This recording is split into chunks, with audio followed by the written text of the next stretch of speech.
புறநானூறுன்ற டைட்டிலோட சூர்யாவை வச்சு ஆரம்பிச்சது தான் இந்த படம். புறநானூறு. சூர்யா அந்த படத்துல இருந்து விலக சிவகார்த்திகேயன் உள்ள வந்தாரு.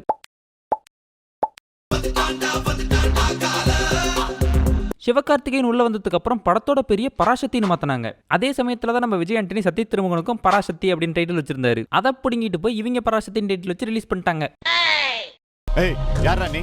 பராசக்தி ஹீரோடா சிவகார்த்திகேயன்.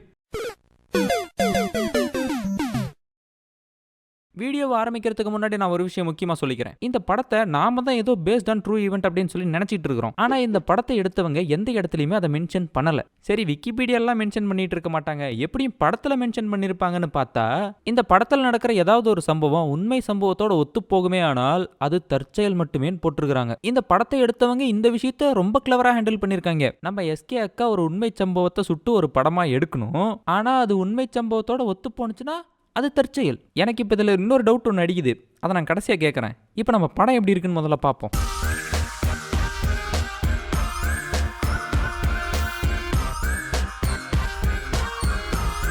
1959 என்ன ஃபிளாஷ்பேக்கா? ஒரு ட்ரெயின் கூச்சு குச்சு குச்சு குச்சு குட் அப்படின்னு வந்துட்டு இருக்குது. அந்த ட்ரெயினுக்குள்ள நம்ம ரவி மோகன் அவரை பில்டப் பண்றாங்க. அச்சோ, அவரா பயங்கரமானவராச்சே. அந்த ட்ரெயினை நிறுத்துறதுக்கு தான் எஸ்கே நிக்கிறாரு. அப்போ ஒருத்தர் வந்து சிலியா இதெல்லாம் நமக்கு தேவையா சிலியா, மொழிக்காக நாம போய் உயிரை விடணுமா, வா போயிடலாம், அதெல்லாம் என்னால வர முடியாது, நீ வேணா போ.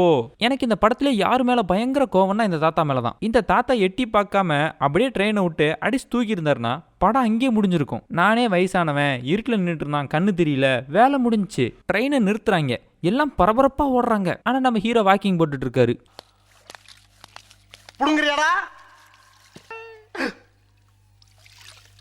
ஏய், மெல்ல மெல்ல, ஆபீசர்ஸ்லாம் வந்து அரெஸ்ட் பண்ணிட போறாங்க, வேகமா போடா பரதேசி, வேகமா போ. சாவு அடிக்கிறாங்களே என்னைய.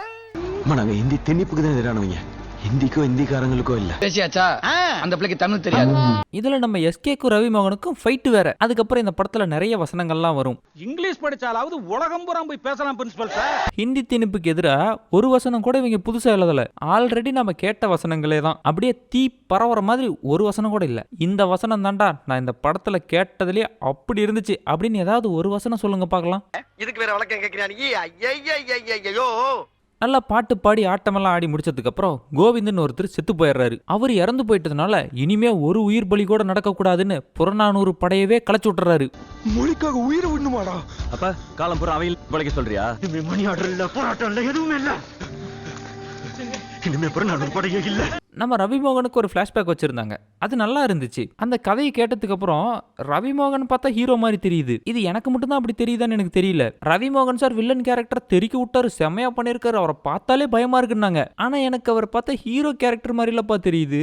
வில்லன் ஃபீலிங் கொஞ்சம் கூட வரல. எதிர்த்த வீட்டுல இருக்கிற பொண்ணு அதுதான் நம்ம ஸ்ரீலீலா கண்ணு. ஸ்ரீலீலா பத்தி பேசும்போது தான் ஒன்னு ஞாபகம் வருது. ஸ்ரீலீலா நடிச்ச எல்லா படங்களுமே என் ரோஸ்டுக்கு வந்து போயிருக்கு. இந்த ரத்னமாலை இல்லனா நேஷனல் ரேடியோவே ஸ்தம்பிச்சு நின்றோம். சுதா அக்கா கிட்ட இருந்து ஒரு ஃபீமேல் கேரக்டரை இவ்வளோ வீக்கான ரேட்டிங்ல நான் எதிர்பார்க்கல, ஆனா பார்த்துட்டேன். இந்த ரத்னமாலா கேரக்டர் பொறுத்தவரைக்கும் பேசுறப்பெல்லாம் நல்லா பேசும். முக்கியமா யாரையாவது திட்டணும்னா சரளமா திட்டும். నీ పట్ట కొడితే నిన్ను భాషలు రావు, నీకు మధ్య వెతవన్నారు వెత ரைட் விடு.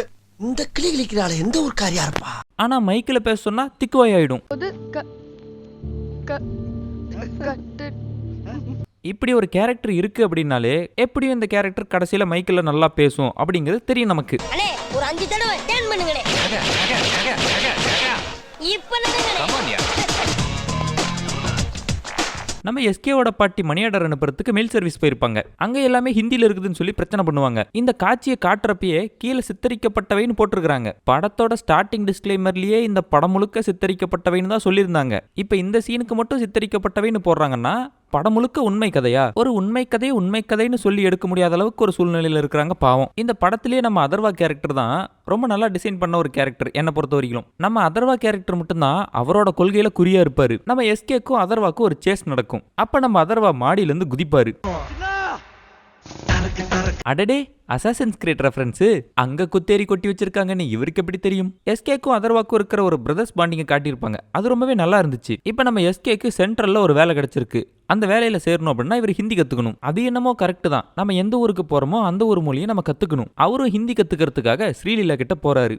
All India anti Hindi students கவுன்சிலோட செயலாளர். இவங்களுக்கு ஹிந்தி தெரியும், ஆனா ஹிந்தி எதுக்குறாங்க, அதுல ஒன்றும் தப்பு இல்லை. ஆனா ஹிந்தி கத்துக்கணும்னு நினைக்கிறவனுக்கு ஹிந்தி கத்து கொடுக்கறதுல என்ன பிரச்சனை? அப்புறம் இவங்களுக்குள்ள இருக்கிற இந்த லவ் ஸ்டோரிலாம் வேற ஒரு பக்கம் ஓடிட்டு இருக்கும். நம்ம எஸ்கேவும் ஹிந்தியை கத்துக்கிட்டு எப்படியாவது போய் வேலையில சேர்ந்துடலாம்னு சொல்லி போவாரு. அப்போ ஒருத்தனை பாப்பாரு, அவன் யூபிஎஸ்சி எக்ஸாம்பிள் தான் போயிட்டு இருப்பான். அவன் பேனாவை தொலைச்சிருவான். இந்த பேனா ரொம்ப ராசியான பேனா, அண்ணாவே எனக்கு பரிசா கொடுத்தது. அப்புறம் நம்ம ஹீரோவும் போயிட்டு இன்டர்வியூ அட்டன் பண்ணுவாரு. ஓ ஹிந்தி ரொம்ப வீக்கா இருக்கு தம்பி, உன்னெல்லாம் வேலைக்கு சேர்த்துக்க முடியாது அப்படின்னு சொல்லிடுவாங்க. யூபிஎஸ்சி எக்ஸாம் எழுத போன பையனும் எல்லாம் கொஸ்டின் பேப்பர்ல ஹிந்தியில இருக்குதுன்னு சொல்லி எழுந்துட்டு இருப்பான். அதுக்கப்புறம் அந்த பையன் விரக்தியில தீ குளிச்சிருவான். இந்த பேனா ரொம்ப ராசியான பேனா, அண்ணாவே எனக்கு பரிசா கொடுத்தது. இந்த பேனா ரொம்ப ராசியான பேனா, இந்த பேனா ரொம்ப ராசியான பேனா. ஹிந்தி கத்துக்கிட்டாலும் நமக்கு வேலை தர மாட்டாங்க அப்படிங்கிற விரக்தியில போராட்டத்தில் இறங்கிடுவாரு மறுபடியும். நம்ம வந்துட்டு இந்த கேவலமான நிறைய சாங் லீட்லாம் பார்த்துருப்போம். அதை எல்லாத்தையும் ஓவர்டேக் பண்ணது இந்த சாங்கோட லீடு. புறநானூரோட தலைவர் நான் தான் சொல்லாதனால ரத்னமாலா கோச்சிட்டு போகுது. நான் கோவமா கிளம்புறேங்க. அந்த சீனே வந்துட்டு பார்த்தீங்கன்னா ரொம்ப ஆர்டிஃபிஷியலா இருக்கு, ஒரு ஃப்ளோவே இல்லை.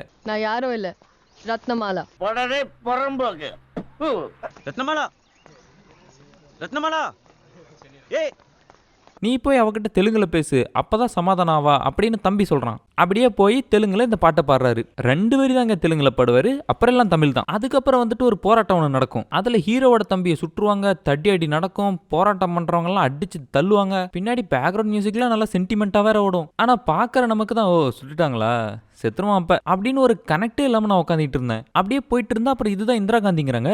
என்னடா இந்திரா காந்தியை மீஷோல ஆர்டர் பண்ணிட்டீங்களா? நம்ம ஹீரோ இந்திரா காந்தி கிட்டே போயிட்டு ஹிந்தியை யாரும் ஆதரிக்கலாம் இல்ல, எல்லாம் எதிர்த்துக்கிட்டு தான் இருக்கிறாங்க, ஆனா இந்த மீடியா தான் ஹிந்தி எதிர்ப்புக்கான எந்த தடையுமே இல்லாத மாதிரி பண்ணிட்டு இருக்காங்க அப்படின்லாம் சொல்றாரு. அதெல்லாம் இருக்கட்டும், நீ ப்ரூஃப் கொடுடா, நான் வந்துட்டு பிப்ரவரியில கோயம்புத்தூர் வருவேன், அப்ப நீங்க உங்க ஆதரவை காட்டுங்க, நான் நம்புறேங்கிறாங்க.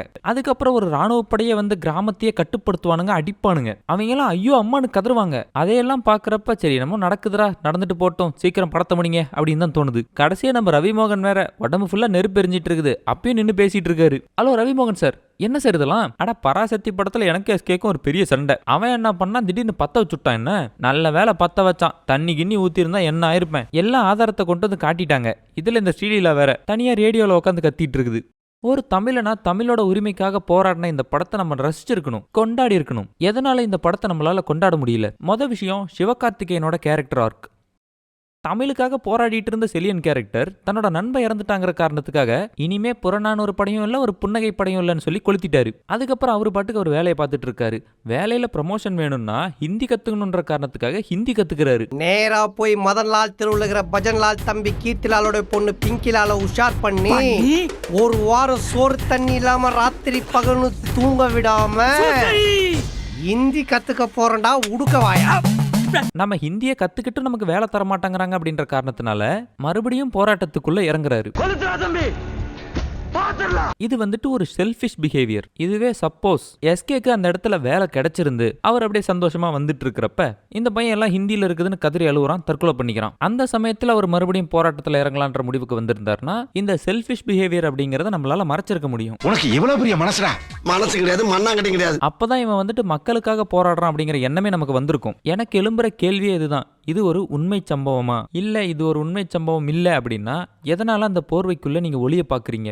இன்னொரு விஷயம் இதுல எங்க பிரச்சனை ஆச்சுன்னா, தமிழ்ல தமிழ் வாழ்கன்னு எழுதணும், தெலுங்குல தெலுங்கு வாழ்கன்னு எழுதணும். இதை வந்துட்டு ஒரு உண்மை சம்பவ கதை அப்படின்னு நீங்க சொல்றீங்கன்னு வைங்க. அப்படி இருக்கிற நடந்த ஒரு உண்மை சம்பவத்துல தமிழ தெலுங்குன்னு மாத்துறது சரியா? கற்பனையா சித்தரிக்கப்பட்ட கமர்ஷியல் படங்கள்ல கூட தெலுங்குக்காரங்கள பச்சை தெலுங்குன்னு தான் மென்ஷன் பண்ணிக்கிறாங்க. ஆனா நீங்க ஒரு உண்மை சம்பவத்தை எடுத்து சொல்லும் போது எப்படி அந்த மாற்றம் ஏற்படும்? இதுக்கு சில பேர் கிறுக்குத்தனமா முட்டுலாம் கொடுக்குறாங்க. அதெல்லாம் எப்படி ஏத்துக்க முடியும்னு எனக்கு தெரியல. நான் 2 ஸ்டாண்ட்ல தான் நிக்கிறேன். இது ஒரு உண்மை சம்பவமா இருந்தா தெலுங்குல தெலுங்கு வாழ்கன்னு போட்டது மிகப்பெரிய தப்பு. இதுவே இது ஒரு கற்பனை கதைன்னு இவங்க சொன்னாங்கன்னா இது ஒரு உண்மை சம்பவம் அப்படின்னு சொல்லி இவங்க கிரியேட் பண்ண இந்த பிம்பம் தப்பு. இது ரெண்டையுமே இவங்க எதுக்காக பண்ணிருக்காங்கன்னா, இது ஒரு உண்மை சம்பவம் அப்படிங்கிற பிம்பத்துக்குள்ள இவங்க ஒளிஞ்சுக்கிட்டா இந்த படத்தை யாரும் அடிக்க மாட்டாங்க. இது ஒரு உண்மை சம்பவம் இல்லைன்னு நாங்க பின்வாங்கிட்டா தெலுங்குல தெலுங்கு வாழ்கன்னு நாங்க போட்டுக்கலாம். இந்த படத்துல நம்மள எவ்வளவு கிளவரா முட்டாளாக்கியிருக்காங்கன்னு புரியுதா? படிக்காத தற்கூரி ஆகிட்டாங்க அப்போ. உங்களை அடுத்த வீடியோல வந்து பார்க்கறேன். பாய்.